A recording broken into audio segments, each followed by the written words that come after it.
My parents stole my grandmother's money, rewrote the truth around it, and stood in probate court expecting me to swallow it like I always had. Then the real will came out, and my father went so quiet the whole room seemed to hear it. I was still holding the visitor badge the clerk had handed me when my mother said, in that sweet church lady voice, "Let's not make this uglier than it needs to be." She said it like I was the greedy one, like I was supposed to smile while they buried me on paper. If you have ever been the daughter they used for loyalty but paid with exclusion, you already know how families like this train you to doubt your own eyes. The first document cut me out. The second exposed why they were so confident. It also proved this had never been about my grandmother's wishes. It was about who they thought I would stay. I should explain why they were so sure I would take it. By the time my grandmother died, I was 43, living outside Lexington in a brick rental with a cracked front step and a maple tree that littered the driveway every spring. I managed billing and compliance for a physical therapy group. My days were forms, signatures, insurance codes, and people lying in polished voices. I was good at spotting language built to protect somebody. I was less good at applying that skill to my own family. My younger brother, Evan, was the son my father described as made for bigger things. That sentence had covered a failed restaurant lease, a repossessed truck, and 2 business ideas that left unpaid vendors behind him like broken glass. Evan had charm, good teeth, and the kind of confidence men grow when the whole house keeps translating consequences into bad luck. I had a daughter in college, an ex-husband in Nashville, and a habit of saying yes too fast when the family needed something unglamorous done. Airport pickups, pharmacy runs. Sitting with my grandmother during cardiology appointments while my mother posted church luncheon photos and captions about gratitude. My father handled money because everybody said he had a head for numbers. What he really had was a tone that ended discussion. That was the arrangement. Evan got forgiven. My father got obeyed. My mother stayed soft and spotless because somebody else absorbed the friction. Families like that do not announce the system. They build it through repetition, through who gets interrupted and who gets believed, through who carves the roast and who clears the plates. My grandmother, Ruth, noticed details. She had been a school secretary for 30 years and carried herself like every file in the world had a proper drawer. Her house smelled like lemon polish, old paper, and peppermints from the crystal bowl by the phone. She was not sentimental. She showed love by paying attention. If I mentioned a leaking tire, she asked about the pressure the next week. If Evan missed a lunch she cooked, she slid the casserole into the fridge and did not pretend not to notice. When her health dropped, I was the one who drove her, sorted the mail, and sat in waiting rooms with a legal pad on my knee. My mother called that your special bond when other people were listening. In private, she called it convenient. There is a certain kind of woman who turns your labor into your reward, so she never has to thank you for it. The public version of our family was clean. Church on Sunday, nice jackets at funerals, my father on local charity boards, my mother sending sympathy cards on thick cream stock. Evan arriving late with an apology smooth enough to pass for sincerity. I was the reliable daughter, which sounds like praise until you realize it often means designated mule. Still, I believed Ruth knew who had shown up for her. A month before she died, I took her to First Commonwealth Bank for a meeting in a private office upstairs. At the time, it barely registered. She wore a navy wool coat and her good lipstick. My father met us in the parking lot and said, "We've got it, Claire. You don't need to hover." Hover. That was his word for any attention he did not control. Inside, the woman at the desk greeted my grandmother by name, then asked my father, "Do you want Miss Bell's file with the older estate packet or just the updated one?" He answered too fast. My grandmother cut her eyes toward him, and the room changed temperature. I did not understand that look then. Later, it would become the first real crack in everything. After the funeral, my father moved fast. He said probate was mostly procedural, that Ruth had kept things simple, that there was no reason for theatrics. He used that word twice in 1 week. Both times, while standing close enough to make it sound like a warning instead of a preference, my mother backed him with that gentle, exhausted face she wore when she wanted other people to confuse passivity with virtue. Evan kept saying, "Whatever Grandma wanted is fine with me," which would have sounded decent if he had not said it, while asking whether anybody knew what the house might list for. Those were the public lines. What I noticed was the sequence. Beat. 3 days after the burial, before the flower cards had even stopped arriving, my father changed the locks on Ruth's house. He said it was for security. Then he told me not to worry about sorting her desk, because he and Evan had already handled the papers. Handled. Another family word. It covered snooping, withholding, rewriting, and theft, depending on the weather. I drove over that Friday anyway, because I still had a freezer key Ruth had given me the year her ice maker broke. The new brass deadbolt was already in place. Through the front window, I could see the blue and white ginger jar from the entry table, sitting on the floor beside 2 black contractor bags. My father's Buick was in the driveway. So was Evan's truck, the one with the dented tailgate and the vanity plate he could not afford. When I knocked, my father opened the door only far enough to block the hallway.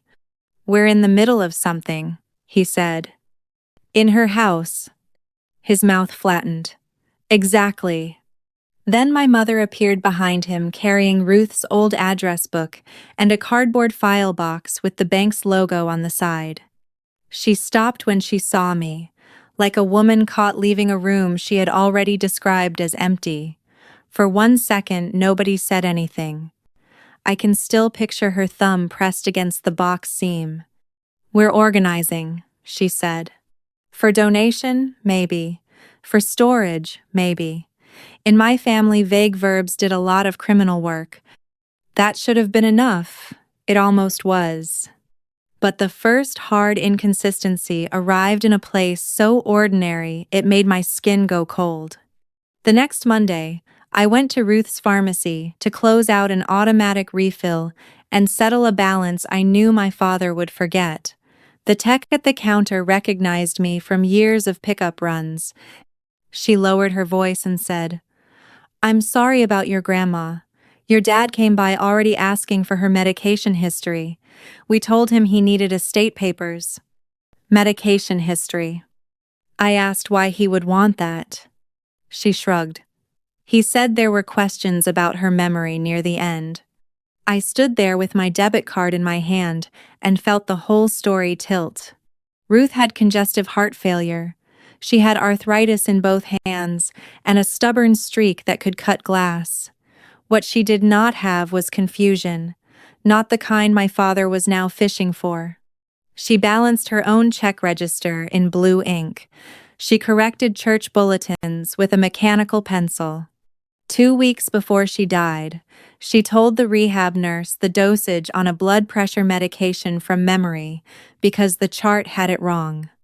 A man does not start building a record like that unless he plans to use it. That night, I pulled out the yellow legal pad I used for work and wrote down every phrase I could remember from the bank office. Older estate packet. Updated one. My father answering too fast. Ruth looking at him. Then I wrote down the pharmacy conversation word for word. By midnight, my page looked less like grief notes and more like an intake file.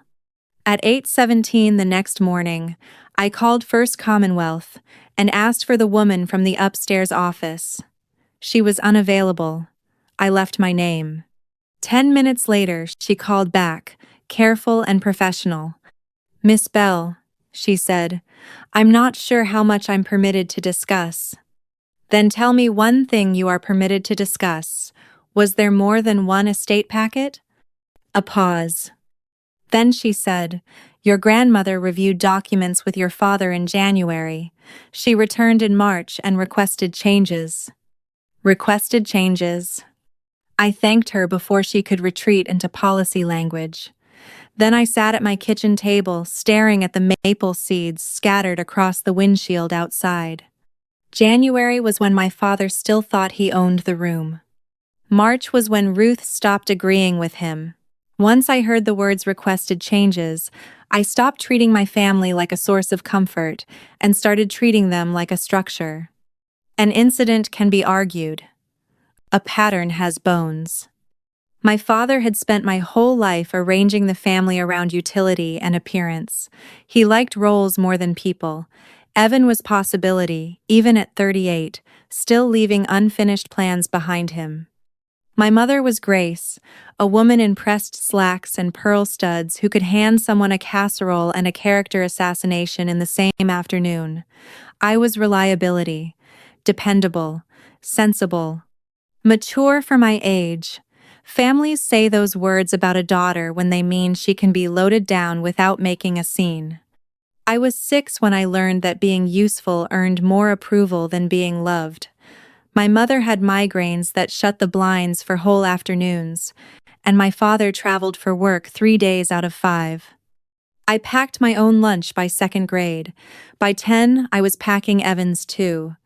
By 14, I was reminding my mother which bills were due and setting hamburger meat out to thaw before basketball practice.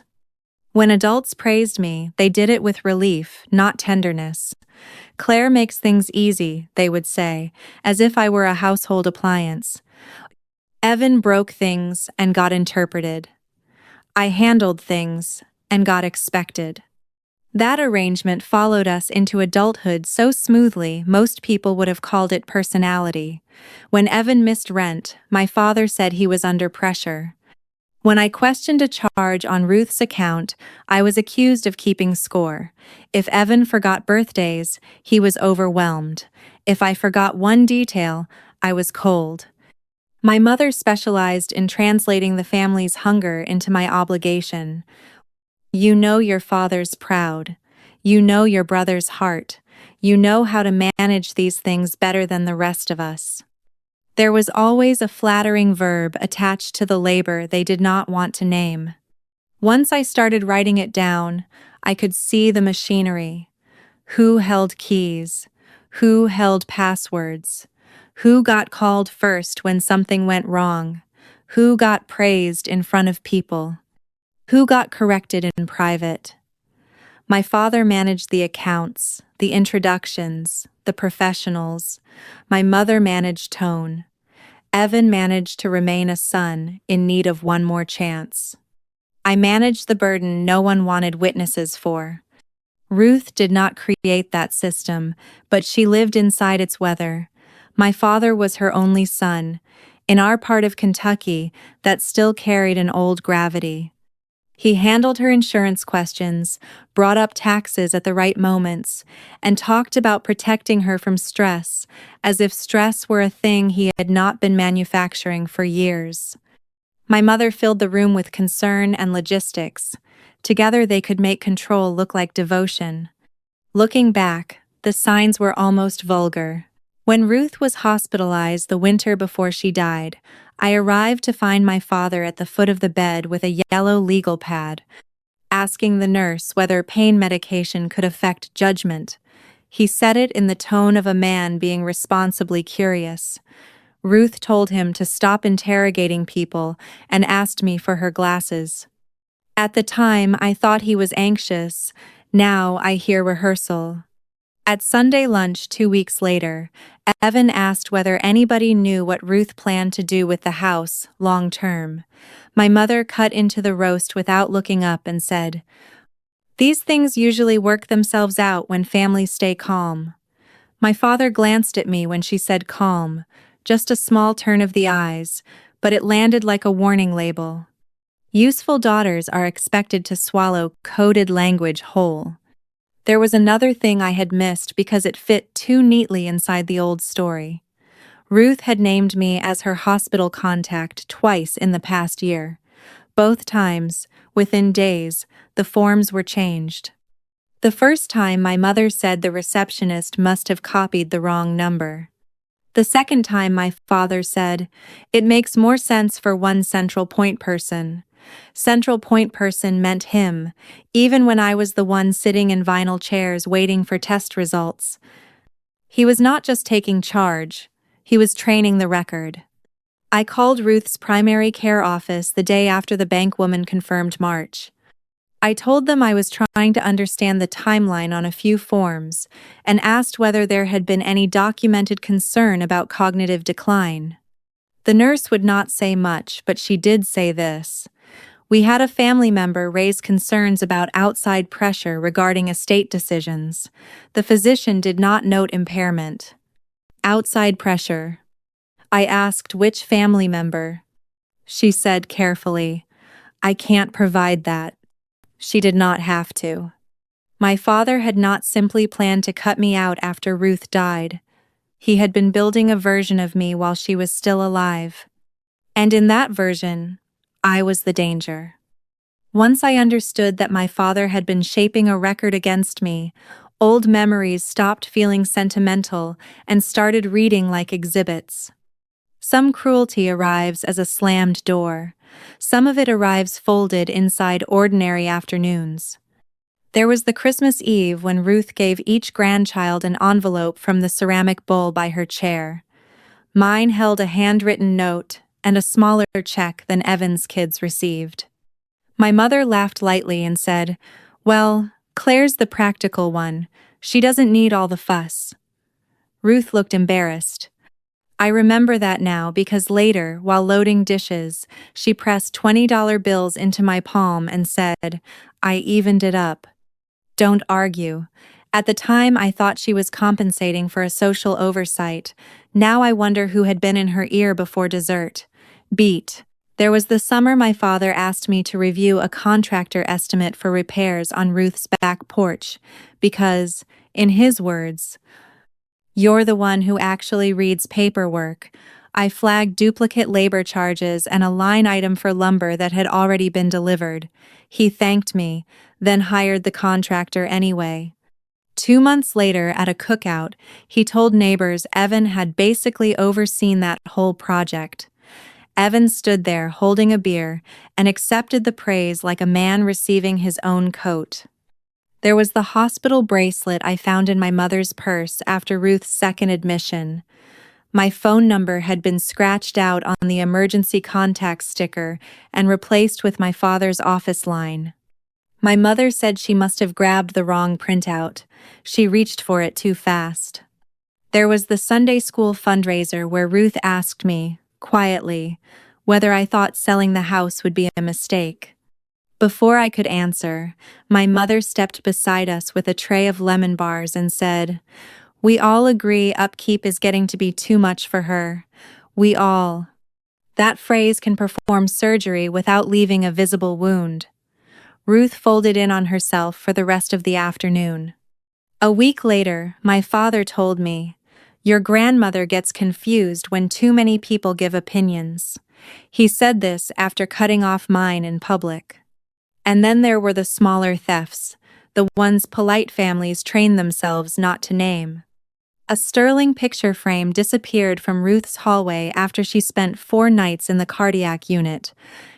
Evan's wife Marla later posted a photo on social media with that same frame on their mantle, only the picture inside had been replaced with one of their boys in matching Easter jackets.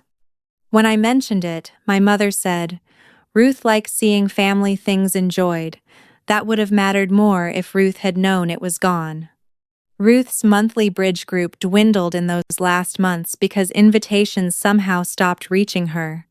One woman told me in the grocery store that my mother had said Ruth tired easily and preferred fewer visitors. Ruth said no such thing. She asked me twice why people had gotten so busy all at once. Isolation never announces itself with a hood and flashlight. Sometimes it arrives as helpful filtering. The ugliest part was how often they used my competence to discredit my motives.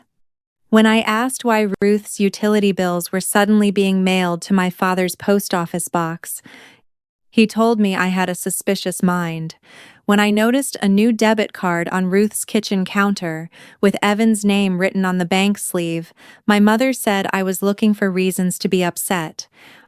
When I offered to make a spreadsheet of Ruth's medication schedule because doses had changed twice in 10 days, Evan told me, smiling, "Not everything has to be a project, Claire." That smile stayed with me because it carried the family's oldest accusation. Too organized, too observant, too serious. Too hard to fool without first making her sound unstable. I found one more memory in a legal pad I had stuffed in a kitchen drawer the year before.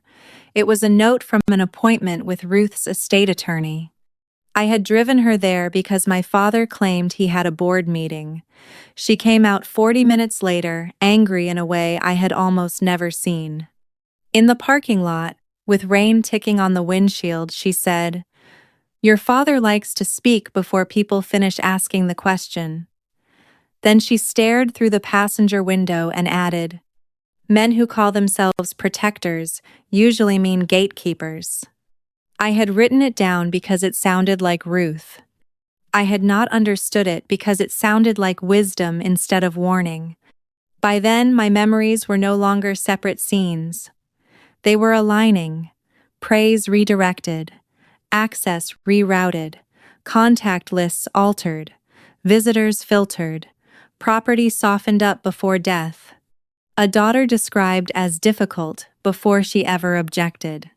People think betrayal feels like one clean discovery. Usually it feels like finally admitting the whole wallpaper was wrong. And once I saw the pattern, I knew something else had already gone missing besides money. Ruth had tried to tell me, and I had been trained not to hear her in time. The envelope came by certified mail on a Wednesday at 3:12 p.m. I remember the time because I had just finished explaining a denial code to a physical therapist who kept saying, "That makes no sense." And I was thinking that half my job was translating systems built to exhaust decent people. Then I signed for the packet, saw the probate court seal, and felt my stomach go hard before I even sat down.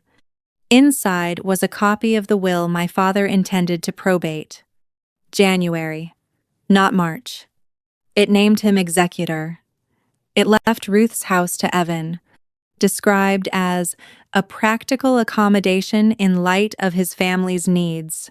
It gave my mother the investment account for support and management. I was left a single line, a small cash bequest and Ruth's china cabinet, as if sentiment were an appropriate substitute for theft. The language was polished enough to look legitimate and mean enough to feel personal. But the will was not the part that changed me. Attached behind it was a typed statement from my father, titled "Concern Regarding Undue Influence." He had signed it in front of a notary 6 weeks before Ruth died. In 3 clipped paragraphs, he claimed I had become unusually involved in Ruth's personal affairs, had pressed for private access during medical vulnerability, and had shown heightened interest in real property and estate distribution. My mother had added a separate letter on cream stationery saying I worried I had grown resentful over the years and might misinterpret ordinary family decisions as exclusion. There it was. The record. They were not just taking the estate. They were preloading the story so that if I objected, my objection would be used as proof. I sat in my office with the fluorescent lights humming overhead and read those pages 3 times. On the 4th pass, I noticed my father had included dates. One of them was wrong in a way that made my pulse steady instead of spike. He claimed I had argued with Ruth at her house on February 18 about changing documents.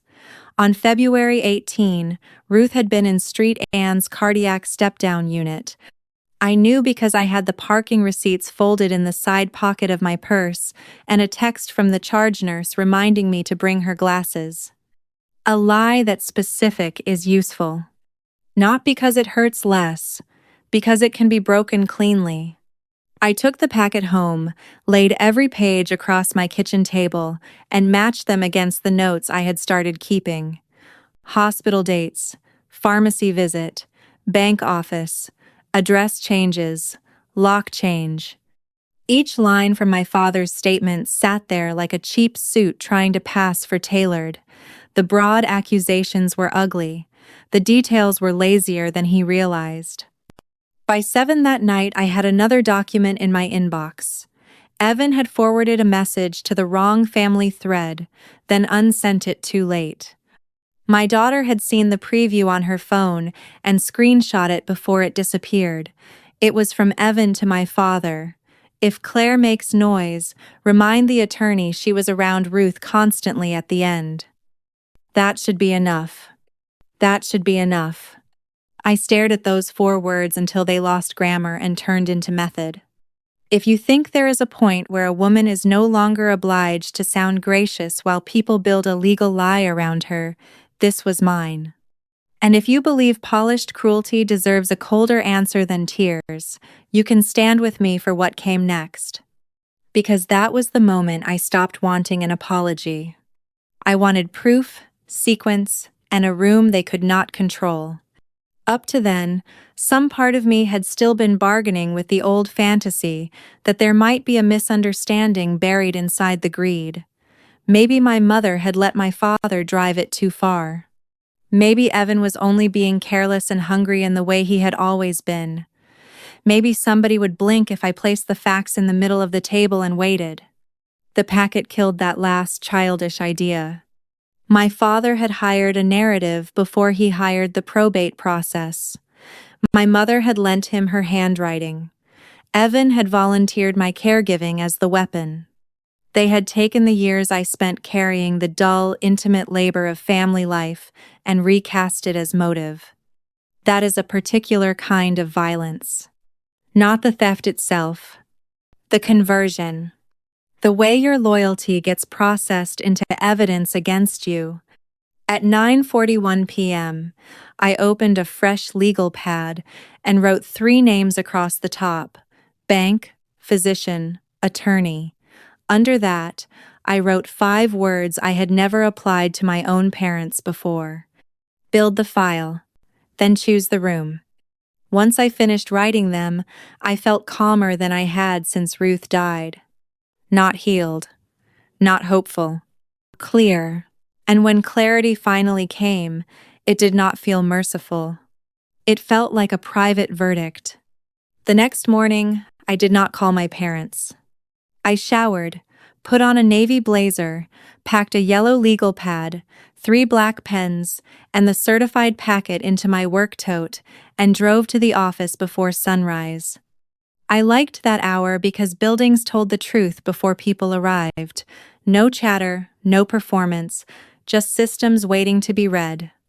By 7:05 a.m., I had turned my conference room into a case wall without the wall. Beat. 1 stack for medical dates, 1 for bank activity, 1 for probate filings, 1 for family communications. I wrote every confirmed event on index cards and lined them across the table in a clean row. January meeting, February hospitalization, March changes, death, lock change, pharmacy inquiry, filed will, concern statement, wrong date, screenshot from Evan. Once I could see the sequence, I stopped feeling hunted. I started feeling useful. At 8:14, I called the probate clerk and asked for every document filed in connection with Ruth Bell's estate.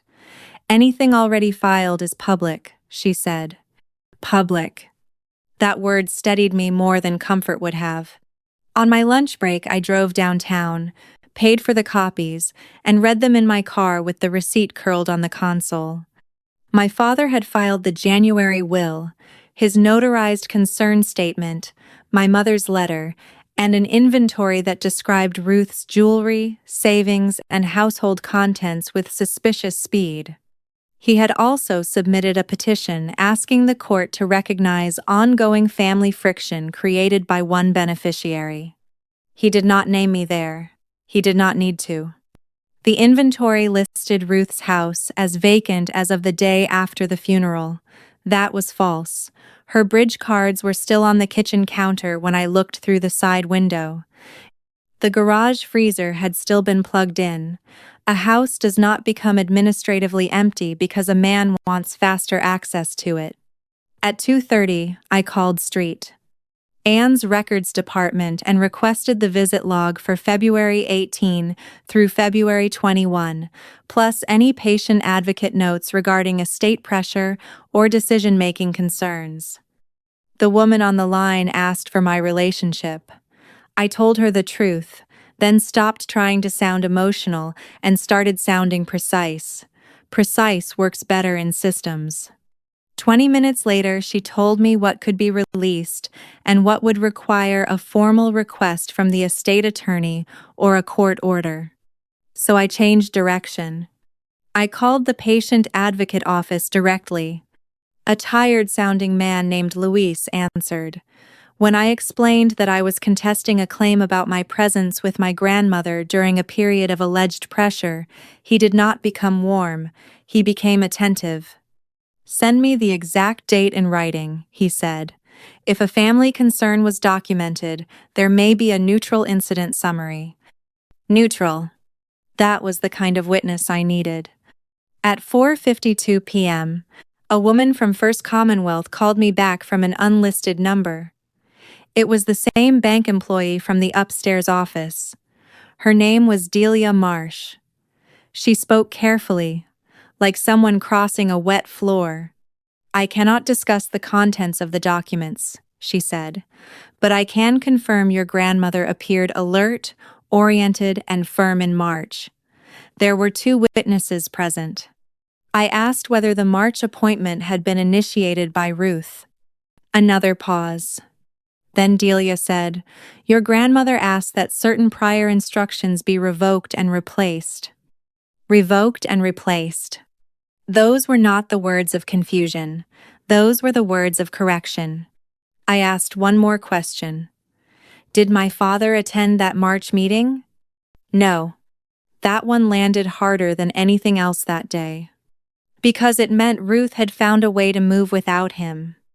The next morning, I visited Ruth's oldest bridge friend, Jean Holloway, with a grocery bag full of blueberry muffins I did not have time to bake.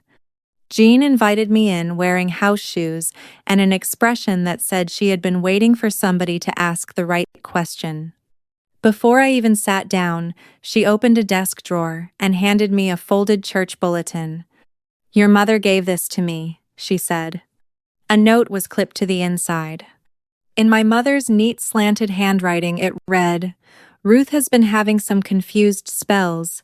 Best to check with Harold before dropping by, so she doesn't get overtired." There it was. Not grief, not misunderstanding. Distribution. And now I had proof they had been laying the track long before the train arrived. Once people think they have won, they start spending the victory before it clears. My father did exactly that. Within a week of filing the January will, he had a realtor walking through Ruth's house with a legal pad and suede loafers too soft for the gravel drive. My mother began telling people the estate was moving along peacefully now, which was her favorite phrase for situations she had already smothered. Evan ordered a dumpster for the side yard and called it cleanup. I found that out from Jean, who said, very quietly, "Men only rent a container that size when they think no one can stop them. Beat." They were not just acting confident, they were rehearsing ownership. My father even left me a voicemail on Thursday night. His tone was almost cheerful.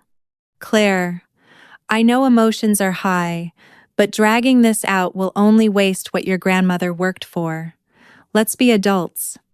I saved the message and labeled it 4:07 p.m., paternal pressure. Then I went to work. I did not run to a dramatic courtroom speech or some television version of justice. I called a litigation paralegal I knew through the medical practice, a woman named Sonia Vega who had spent 12 years untangling estate fights. I paid her for 2 hours of guidance and asked only for process, not rescue. She reviewed my timeline at a diner off New Circle Road, sliding my index cards into cleaner order between coffee refills. "You don't need passion first," she said. "You need standing, sequence, and a reason the court will care before trial." By the time we stood to leave, I had a plan narrow enough to be believable. Object to the January will. Petition to delay asset transfer. Challenge my father's fitness as executor. Force the record open before the house could be emptied. The next morning I filed through counsel, but the material was mine. Every date, every exhibit, every contradiction. Sonia had referred me to an estate attorney willing to take a limited role if I did the document assembly myself. He was gray, efficient, and refreshingly unimpressed by family mythology. When he read my father's notary statement, he tapped the February 18 claim with one blunt finger and said, "This is either sloppy or ambitious. Judges dislike both." By Monday afternoon, the clerk set a status conference for the following week because the petition alleged possible misrepresentation and imminent liquidation of estate assets. Imminent liquidation. There it was, in black ink. A phrase strong enough to make the system sit up. I did not tell my parents. I let service do that for me. My father called twice and did not leave messages. My mother texted at 8:03 p.m. "I'm heartsick you've chosen this route. Heartsick." She wrote that from a house where she had clipped warnings to church bulletins so Ruth's friends would call Harold before visiting. Instead, I drove past Ruth's place just before dusk. The realtor's sign was not up yet, but the front curtains were open in a way Ruth would have hated. Through the window, I could see boxes stacked in the dining room and blue painter's tape on the baseboards. Someone had already started preparing the house to be sold before the court even recognized who had authority to move a spoon. That kind of greed makes people careless. By Wednesday, word had moved through church faster than any filing notice could. I heard from a woman in choir that my father had described me as confused by grief and under outside influence, which was elegant in its laziness. Evan, less disciplined, told a cousin I was trying to blow up the estate over furniture. Men say furniture when they need to make a woman sound petty enough to ignore. So I adjusted the board. I subpoenaed Delia Marsh from the bank and requested the March witness log. My attorney sent a preservation letter to the realtor and another to the hospital. Luis, from Patient Advocacy, located a neutral incident summary documenting that Ruth had expressed concern about family pressure around estate choices and had denied cognitive confusion when staff asked directly. Jean agreed to sign an affidavit about my mother's note. My daughter organized the message screenshots by date and backed them to 2 separate drives because she had my habit of mistrusting convenience. By then, the coming conference was no longer a procedural stop. It was becoming a room. My father hated rooms he could not dominate with voice, history, or shame. He liked church fellowship halls, parking lot sidebars, phone calls after dark, places where tone could outrank evidence. A probate courtroom was different. Dates mattered there, signatures mattered, contradictions mattered. And once a judge began asking questions, even good manners could not save a liar from the shape of his own paperwork. The night before the hearing, my mother finally left a voicemail. "Please don't embarrass this family tomorrow," she said. Not hurt us. Not explain this. Not tell me I was wrong. Embarrass. That was when I knew I had chosen the right arena. Because if shame was suddenly the emergency, then truth was already in the building. The probate courtroom was smaller than people imagine. Beige walls, fluorescent light, hard benches. My father was already there in a charcoal suit, wearing the expression he used when he expected the room to follow his voice. My mother sat beside him with a folded tissue in one hand. Evan stood in the back with Marla, both of them dressed like this was an inconvenience already leaning their way. Then they saw my attorney carrying 2 banker's boxes. That was the first shift. Judge Hollowell looked at the filings and said, "We are here because one will has been offered for probate. A second set of facts raises concern about executor conduct, and this court does not enjoy being rushed while a house is prepared for sale." Prepared for sale. My father's jaw moved once. My attorney did not sound angry. He sounded organized. He walked the judge through the February 18 lie, the lock change, the realtor access, the inventory calling the house vacant, and the letters that framed me as unstable before I ever objected. He asked the court to notice sequence. My father's attorney answered with the usual perfume: grief, jealousy, family misunderstanding. Ruth had made a sensible January plan, he said, and I could not accept being left out of it. Judge Hollowell asked, "Was Miss Bell in the hospital on February 18? My father's attorney said he had no personal knowledge. The judge looked at my father. "Did you sign the statement?" "Yes, Your Honor." "Did you verify the date?" "To the best of my recollection." That phrase dies under oath. My attorney handed up the hospital visit log, parking receipts, and a nurse communication record placing me with Ruth in cardiac step-down on the date my father claimed I had pressured her at home. The judge read quietly, then said, "So the statement is inaccurate." My father tried to soften it. I may have compressed a sequence of concerns. Even Evan looked down. That was the second shift. Delia Marsh from First Commonwealth took the stand next. Navy cardigan, calm voice, no interest in family theater. She confirmed Ruth attended a March meeting alert, oriented and without Harold present. She confirmed Ruth asked that prior instructions be revoked and replaced. She confirmed 2 bank employees witnessed the execution of a new estate packet and marked the older one as superseded in the internal handling record. Superseded. My father's attorney tried to suggest fatigue, vulnerability, confusion. Delia answered, "Miss Bell was clear. She specifically asked whether prior paperwork could be changed because she believed her son had been speaking over her." No one moved. Then my mother's church note came in through Jean Holloway's affidavit, the one warning friends to call Harold before visiting because Ruth was having confused spells. The judge admitted it. So did the patient advocate summary from Street Ann's, which stated Ruth denied cognitive confusion and expressed concern about family pressure regarding estate decisions. By then, the room had stopped treating me like the source of trouble.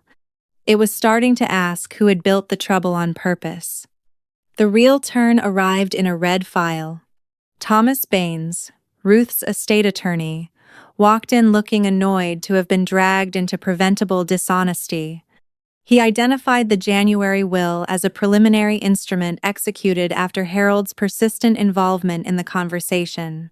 Then he identified the March instrument as Ruth's final will, signed during a private appointment she requested in order to correct pressure she had allowed earlier. He handed the original to the bailiff. I watched my father for the first time since the hearing began. One hand was flat on the table now, not claiming anything, bracing. Judge Hollowell read the March will into the record piece by piece.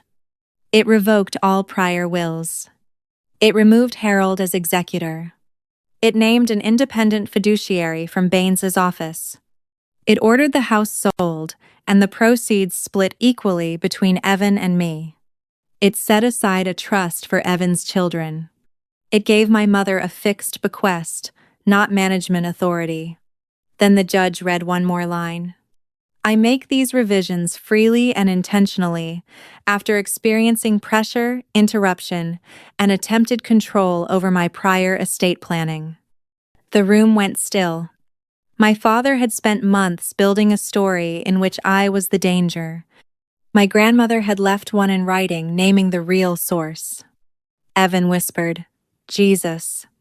My mother closed her eyes. Judge Hollowell set aside the January filing, suspended my father from any estate authority pending formal order, and ordered a full accounting of any access to Ruth's property within 10 days. Then he looked at my father and asked whether he wished to clarify anything in light of the March will and the contradictory record.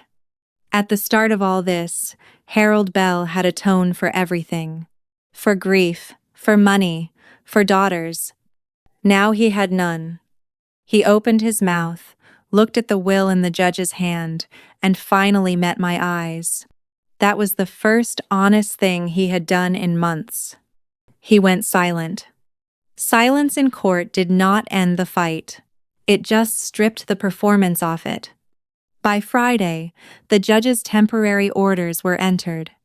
My father was removed from all control over the estate pending final administration. The realtor had to suspend any listing activity. No property could be sold, transferred, donated, or cleaned out without the independent fiduciary's written approval.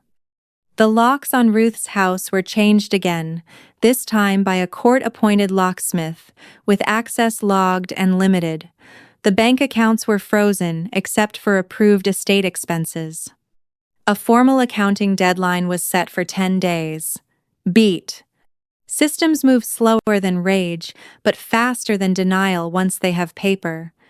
My father spent those 10 days discovering what power looks like when it no longer answers to tone. He had to turn over keys, receipts, insurance records, and the contents of the file box I had seen in my mother's arms the day he blocked the door. The accounting showed 3 checks written after Ruth's death for property maintenance to Evan, 1 charge at a home improvement store, and a deposit for a dumpster rental he swore had only been for yard debris. The fiduciary flagged every one of them. Evan lost the house before he ever got to imagine himself owning it in public. That hit him harder than the hearing had. He called me Sunday afternoon from a number I did not know and said, "You didn't have to go nuclear." I was in the grocery store holding a carton of eggs. "You mean I didn't have to stop you?" He exhaled into the phone.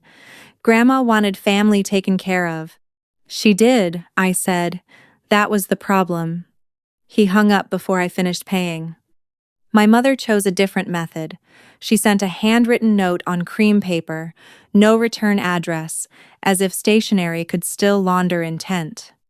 She said the church was talking. My father was humiliated, and I had made a sad season uglier than necessary. There was one line near the end I read 3 times. "I hope this feels worth what it is costing all of us." All of us. Even then, she wrote as though consequence were a weather system I had summoned instead of a debt they had matured. It was costing me, though. That part people romanticize when they talk about standing up for yourself. They imagine relief arriving in a clean rush. They do not picture using vacation hours for attorney meetings or waking at 2:11 a.m., replaying years of conversations with new meaning attached to each one. They do not picture your daughter asking, carefully, whether she should still go to Thanksgiving if her grandfather might look at her and see evidence. Long pause. I lost more than time. I lost the last workable lie about my family. For years, I had preserved a softer version of them in my head, because adulthood makes you practical about pain. You tell yourself your father is controlling, not dishonest.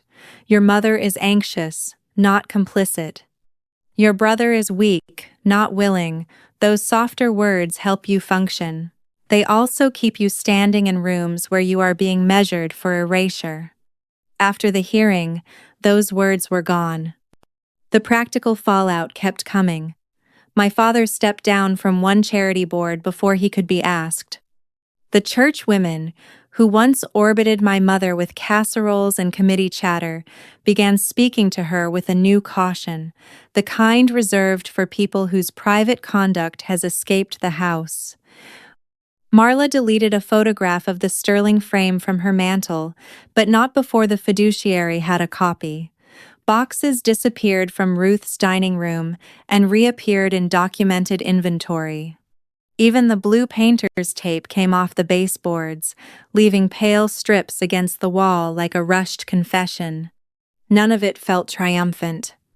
It felt administrative, expensive, and late. That may be the most honest part of justice. Not the reveal, the cleanup. By the second week, the fiduciary informed us that missing household items and premature estate charges could trigger surcharge proceedings against my father personally. My attorney said we were moving from embarrassment into liability. He sounded satisfied.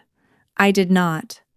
Because liability still would not return Ruth to the chair by the window or give back the months they spent making her doubt the shape of her own house. And it still left one question I could no longer avoid. What, exactly, did family mean once the record was clean? The final probate order was entered 3 weeks later. The march will stood. The independent fiduciary remained in control until the estate closed. Ruth's house would be sold in the spring, not rushed onto the market in winter, and the proceeds divided exactly as she had written. My father was ordered to reimburse the estate for premature expenses, including the dumpster deposit, the post-death maintenance checks to Evan, and several charges he had described as administrative necessity. The missing household items were either returned, documented, or valued against the accounting. On paper, that was resolution. In real life, it was the end of improvisation. Beat. My family had lived for years on the assumption that my boundaries were emotional and therefore negotiable. If I cried, they waited me out. If I objected, they changed the subject. If I went quiet, they treated silence like surrender. What none of them had planned for was a boundary written in plain language, enforced by repetition and untouched by guilt. So I wrote one. Not a speech. Not a manifesto. An email. I sent it to my parents, Evan, and copied my attorney to remove any temptation toward creative memory. The subject line read, Future Contact. In the body, I said all communication with me would go through email for the foreseeable future. No unannounced visits, no calls after 8 p.m. No discussion of Ruth's estate outside formal channels. No contact with my daughter about this matter at all. If false claims about my conduct were repeated to extended family, church members, or business contacts, I would respond with the court filings and the March will. If anyone wanted a relationship with me beyond logistics, it would require a direct acknowledgement of what had been done, not another plea for calm. Then I added one more sentence. I am no longer available for the version of this family that requires me to absorb the lie. I read it twice, removed 3 extra words, and hit send. My mother replied first, 9 minutes later. She said the message was cold, legalistic, and unlike the daughter she had raised. That last part almost made me laugh. The daughter she had raised was exactly who had written it. She had just mistaken endurance for permission. My father did not reply at all. Evan waited until the next morning and sent 2 lines. So that's it? We do everything by email now? I wrote back, until truth stops being optional, yes. That was the new term. It held. Thanksgiving came and went without the usual performance of obligation. No tense turkey, no brittle small talk over gravy, no mother asking someone to say grace while standing beside a man who had tried to document me into disgrace. My daughter and I drove to Nashville instead, ate at a hotel restaurant with terrible centerpiece candles, and felt something unfamiliar at a holiday table. "Space," she asked, halfway through dessert. "Do you think Grandma knew how bad it had gotten?" I set down my fork. I think she knew enough to try to fix what she still could. My daughter nodded once. "Then you finished it." That sentence stayed with me because it did not sound flattering. It sounded accurate. By Christmas, my mother had tested the edges twice. One card in the mail with no apology, only a nativity printed in gold, and the words, "Family is forever" written underneath. One package for my daughter that included a scarf, cookies, and a note saying, "Whatever adults disagree about, love remains." I returned the package unopened with a short typed slip inside. "Do not use gifts to step around written boundaries." There are moments when a woman feels herself becoming new in a way that is not soft. That was one of them. Not because it felt good. Because it felt clean. The old version of me would have opened the box, kept the scarf, saved the piece, and paid for it later in self-disgust. The newer version understood that every unanswered manipulation becomes precedent. So I stopped granting precedent. I stopped translating for my father. I stopped laundering my mother's intent through nicer words. I stopped calling Evan misunderstood when he was simply willing. People around me adjusted with the resentment of those forced to learn a language they used to mock. Good. They were finally living inside rules they never imagined I would enforce. And for the first time in my life, that did not make me feel difficult. It made me feel legible. The house sold in April. Dogwoods were out along Ruth's Street, and maple pollen had turned every windshield yellow. I met the fiduciary there once before, closing because he needed signatures on an inventory addendum. He unlocked the door, stepped aside, and let me walk through first. Without Ruth in it, the house looked smaller and less forgiving. The chair by the window was gone.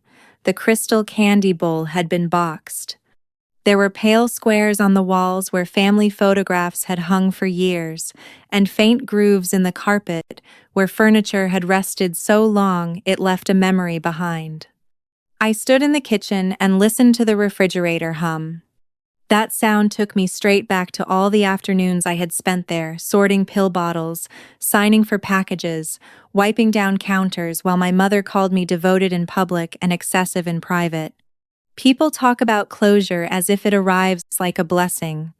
Usually it arrives as an empty room that no longer argues with you.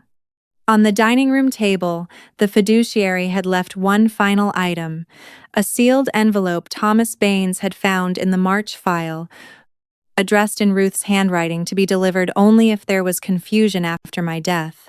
Inside was a short note. She wrote that she had taken time to correct what had been pushed in the wrong direction.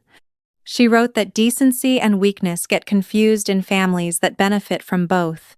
Then she wrote, in the blunt secretary's hand I had known all my life, "Claire, do not keep peace with people who need your silence to feel like authority." I read it once, then again more slowly. It did not heal anything. It did something better. It removed the last ounce of doubt. After closing, my share of the sale proceeds hit my account by wire.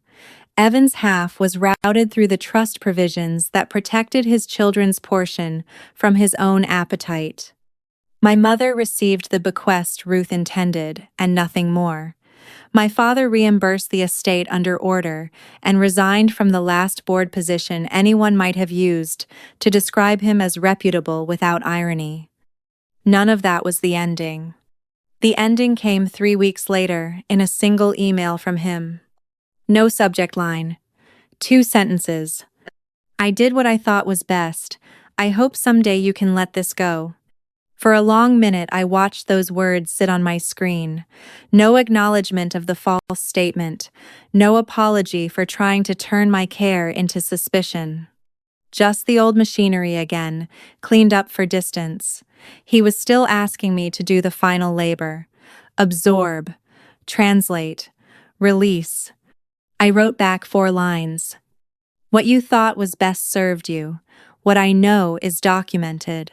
There will be no further contact between us unless it begins with a full written acknowledgement of what you did and the record you built.